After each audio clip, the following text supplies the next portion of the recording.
American West, a landscape like no other place on Earth. Soaring rock formations, dense forests, and big skies. These stunning landscapes have become world famous. The federal government owns and manages around 640 million acres of land in the United States. That's more than a tenth of the surface of this vast country, or 2 acres for every man, woman, and child in America.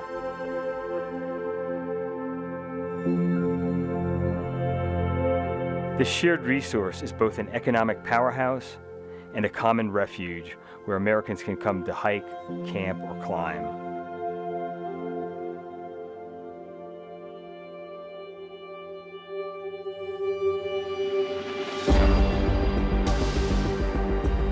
I love the great outdoors because I feel alive in the outdoors. When I am hiking or climbing or mountain biking or backpacking or canyoneering, I feel first and foremost alive, energetic, inspired.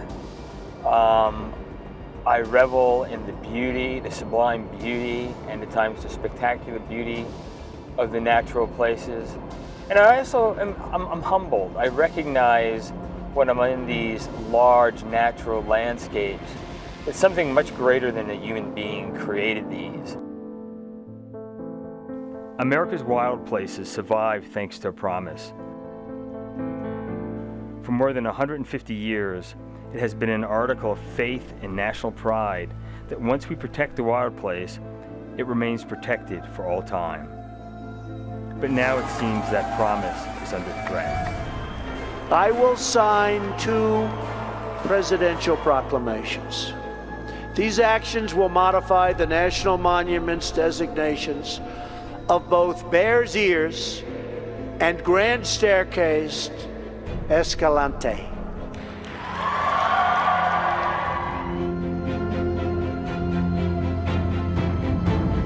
My name is Peter Metcalf. I've loved America's outdoors my whole life. And many years ago, I turned my passion into a business. Black Diamond Equipment is now one of the world's leading mountaineering companies. We've tried to inspire a generation to explore the amazing landscapes on their doorstep. Now I'm exploring 2 national monuments that are set to lose their protected status. I want to talk to the politicians and the ordinary people here to understand why this is happening.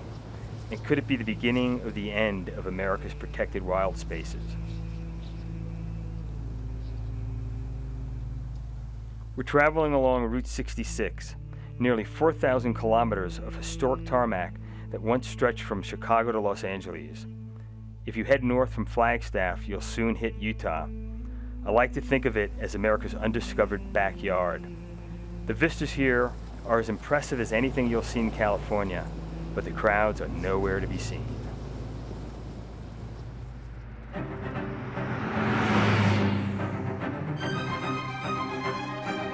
Utah is also famous for being the headquarters of the Church of Jesus Christ of the Latter-day Saints. The majority of people in this state are Mormons. Many are suspicious of the federal government. The state capital is Salt Lake City. Today, President Donald Trump is visiting for the first time, and the reception can only be described as frosty. I've come to Utah to take a very historic action, to reverse federal overreach and restore the rights of this land to your citizens. The president announced the shrinkage of 2 national monuments in Utah, Bears Ears and Grand Staircase Escalante. Bears Ears will be shrunk by more than 1 million acres. Grand Staircase Escalante will be shrunk by 800,000 acres.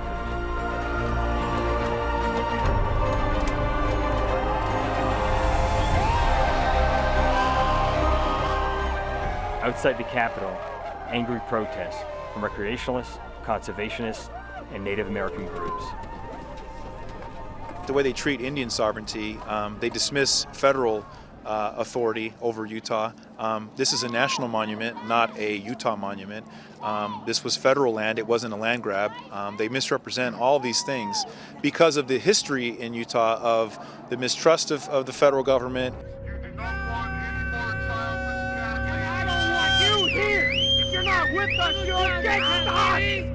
But not everyone is against the move to shrink the monuments. At this protest, a lone voice in support of Trump, backed by two men wearing blue armbands. This is what we call white privilege in the wilderness. See, in the United States, brown people and black people don't go camping. It's not their high priority item. This is the ultimate in white privilege. Indolent, rich white people trying to shut up the public lands so that hardworking immigrants and minorities can't use them. Ultimately, that's what this is all about. Though the monument has been well supported by the Native Americans, the 5 tribes. Trying to put them up on the pedestal of Mother Nature worship is just a giant fraud. Almost all Indian people are just totally normal. They just want to have a happy life. They want to raise their kids, have a job, that's all they want. Why is it then that the 5 tribes here are have been leading the charge? You have the number one, they're not leading the charge. Those that are involved are just being manipulated by white elitists. You haven't gone down and interviewed the tribal members. This is all just PR front. I have. A few. More than a few. I bet you've never spent the night in a native home. Gotcha, didn't I? Just a typical white liberal elitist. The man is heavily outnumbered by a crowd of people in favor of the monument. But surprisingly, these protesters do not represent everyone in Utah. In fact, many of Utah's lawmakers and some of its citizens have been begging President Trump to shrink the monuments ever since they were created.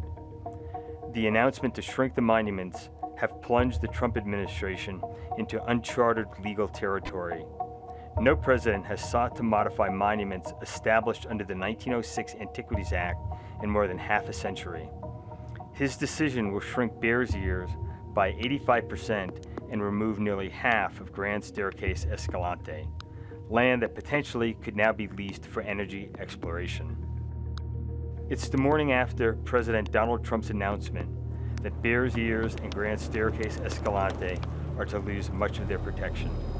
I was a bit shocked at how emotional it was for me, the sense of violation, of anger, of frustration, of just outrage at somebody taking away from me and the American people the iconic Grand Staircase Escalante National Monument, as well as Bears Ears, these spectacular public monuments that are like national parks that are just an integral part of what it is to be an American. I'm heading to the town of Moab in Utah. This is the gateway to the massive red rock formations in Arches National Park. It was once a quiet little agricultural community, but with the advent of the nuclear age, its destiny was changed forever. Moab happened to be sitting on one of the most important deposits of uranium in the United States. After World War II, uranium became the most critical material America had ever known. It fueled atomic weapons, it promised electric power, and even distillation of seawater. Most importantly, a domestic supply of uranium was needed to maintain a nuclear edge in the Cold War that was developing with Russia. But as the Cold War wound down, all the uranium mines began to close, and the town just about died, and all that was really left of the uranium mining here were literally tens of millions of pounds of toxic heavy metal uranium tailings. And we are at the edge of what is now a major Superfund site that has been in the process of being excavated, cleaned up, and transported out of here for over a dozen years at the cost of hundreds and hundreds of millions of dollars. A Superfund site is what the government calls a polluted area with significant health risks, requiring a long-term response to clean up dangerously contaminated land. The private companies who made their millions exploiting the uranium are now long gone, and it's left to the taxpayers to foot the bill for the toxic cleanup.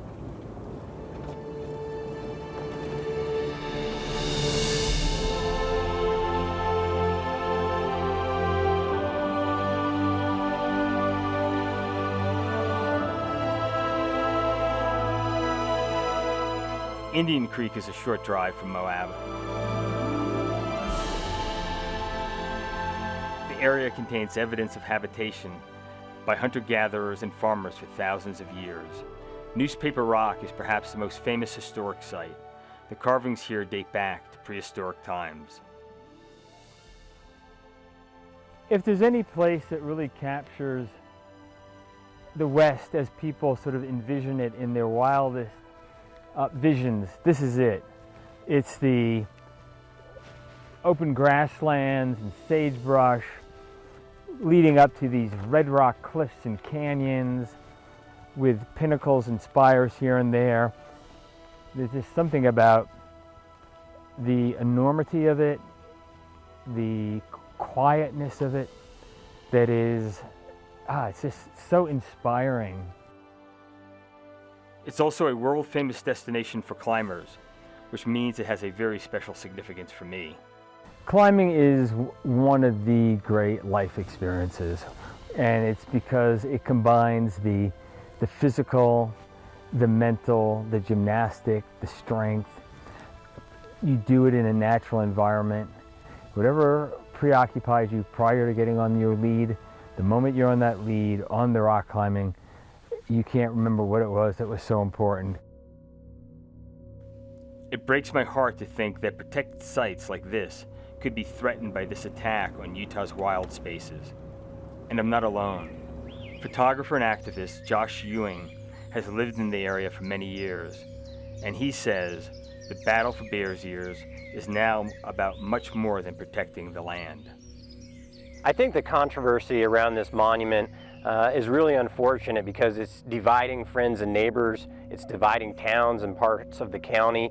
And I really do believe the vast majority of people in this county really do want to do right by the land, but there's a lot of politics and a lot of ideology being thrown around that gets people away from that core principle of working together and figuring out practical solutions.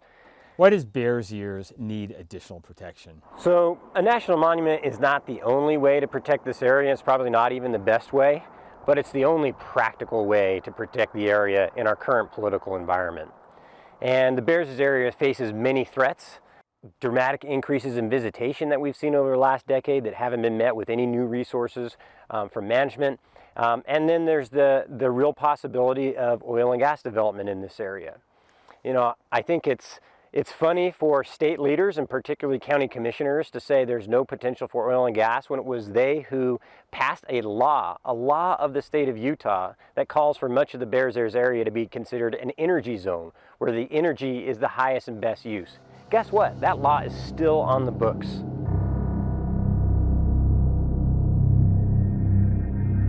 It's now time for me to talk to the people who lobbied for Utah's national monuments to be shrunk. I want to understand what's behind their decision, and I've come to the small town of Blanding to speak to one man who says local people know what's best for public lands, not the federal government. What is it at its core that the people of San Juan County really so dislike about the national monument designation, Bears Ears? So we want it to remain wild, and you want it to remain wild, and you think the way to make that remain wild is to put a whole bunch of regulations on it, and we think the way to keep it wild is to keep the federal government from putting a whole bunch of regulations on it. So we're a catch-22. Yeah, it seems like when you want something, we talk about protections, and when we're against something with the federal government, we talk about regulations, right? So maybe what we come down to in San Juan County is not the narrative that seems to be out there, which either you want it protected or unprotected so you can drill it. It's what is the best way to protect this landscape. And we've argued from the very beginning that a national monument is going to bring unwanted, undesirable traffic to an area that is really fragile. The question probably comes down to who should make that kind of big decision for an area. You know, should it be done by an external special interest group whose interests are selling more climbing gear or camping equipment. Should it be made by local people who have lived there and maybe they recognize the opportunities in tourism, or who should make that kind of a decision? Much of Utah is made up of stunning wild landscapes and small towns that have barely changed in decades. It seems that distrust of the federal government is part of Utah's DNA. In these sparsely populated, wide open spaces, many people don't like being told what to do. We don't trust the federal government. We've never trusted the federal government.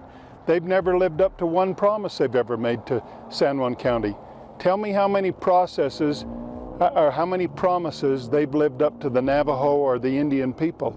They've broken every treaty, they've broken every promise they've ever made to the Navajo people. We have lived with their overreach in San Juan County.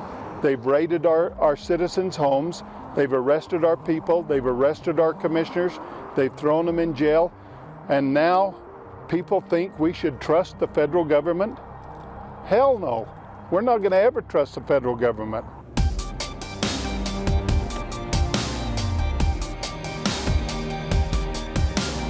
Utah politicians speak eloquently about their love of the land, but I can't quite understand why, if they love this land so much, they wouldn't want it to be protected.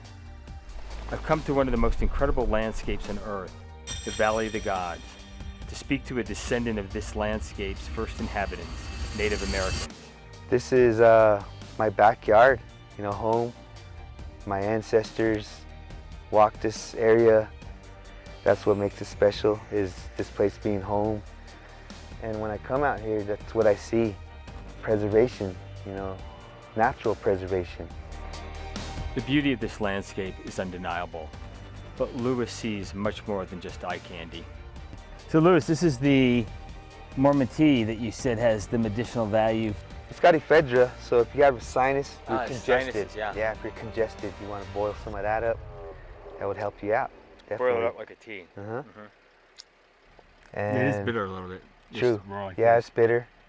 Bitter usually means it'll help you out. Medicine doesn't usually taste good. Yeah. Yeah. For Lewis, this land has always been vital for survival. His ancestors learned how to live in harmony with the land, and today he uses that knowledge in his job in the tourism industry. My message to Trump, first of all, I would have to just bring him out here. I would love for him to come out here and just to experience it on his own, pick up some dirt, taste the plant. And I'm sure he would come up with his own different respect, different outlook on this area, because it changes you. You got to come here. You can't just see it. You can't just look in a page. You got to come here and experience it. So I would just tell him to let the land tell you what to do.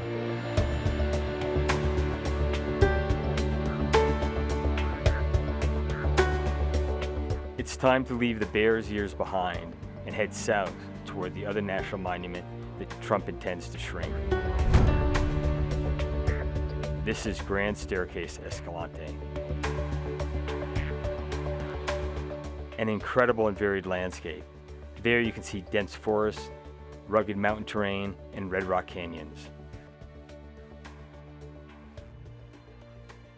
The town of Escalante has been built to take advantage of the tourists who come here for hiking, climbing, and wild adventures. But it's also a flashpoint town in the political battle over who should be responsible for the lands. People are heartbroken. People are really heartbroken. People are unsure of what the future holds for them now. This process has all been shrouded in a lot of secrecy. It's not been transparent or participatory. What do you believe was the motivation of the president to slash the size of a 21-year-old monument that had nearly 1 million visitors this past year? That's a great question, and it's something that we're not very clear on. There are a lot of coal and gas resources here in the monument, and we can only suspect that there are folks who are interested in exploiting that. We can only look to that because there is simply no reason to gut what is working in one of the most rural areas in the United States.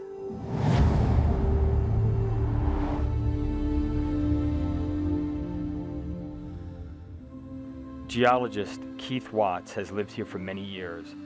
He makes his living as a tour guide, and today he is giving me a tour of some of the places that will lose their protections under Trump's plans to slash the size of this national monument. I moved here because I love these lands. It's not an easy place to live. People that live here, you make a decision. You're not going to get rich. In fact, you're going to be poor. This is an impoverished county. It's hard to make a living. But if you choose to live here, and it's the one thing that we have in common with all our neighbors, is that if you choose to live here, it's because you love the land. For them to take away my lands takes away the things that I hold dear.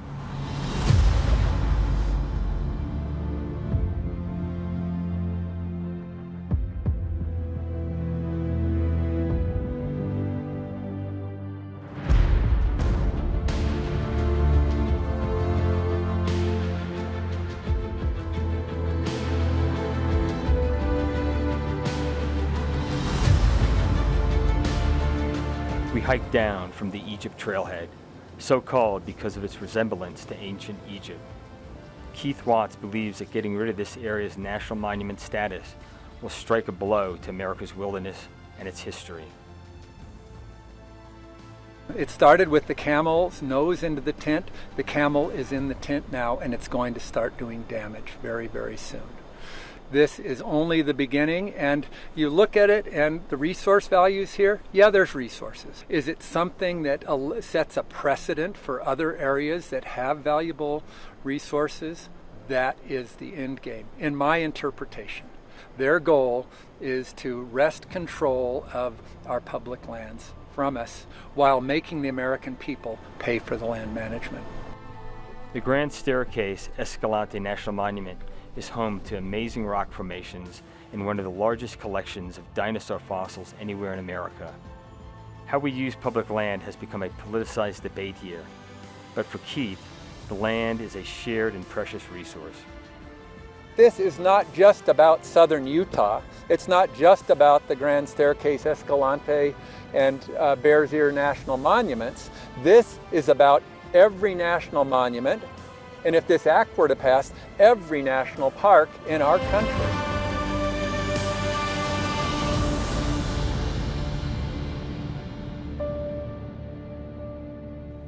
I believe America's landscapes are our greatest treasure, and it seems that the protections put in place by politicians from both political parties guaranteeing clean air, clean water, and open spaces are today under threat as never before. President Trump's announcement to shrink Utah's protected wilderness has been a huge blow for conservationists and for anyone who believes our pristine and wild public lands should be protected. Visiting these incredible landscapes, I'm reminded just how inspiring, how humbling, how energizing and meditative being in these outdoor environments really are. There's no question the monuments debate has become highly politicized, and it's actually now a tool, almost a weapon, to advance some self-interest of a few specific industries, as well as an ideology, and that is really tragic. I think right now the risk is that it is the citizens of these rural communities in southern Utah, as well as the American public at large, that are really at great risk of losing all they hold near and dear at the benefit of a small number of people, and that would be truly tragic.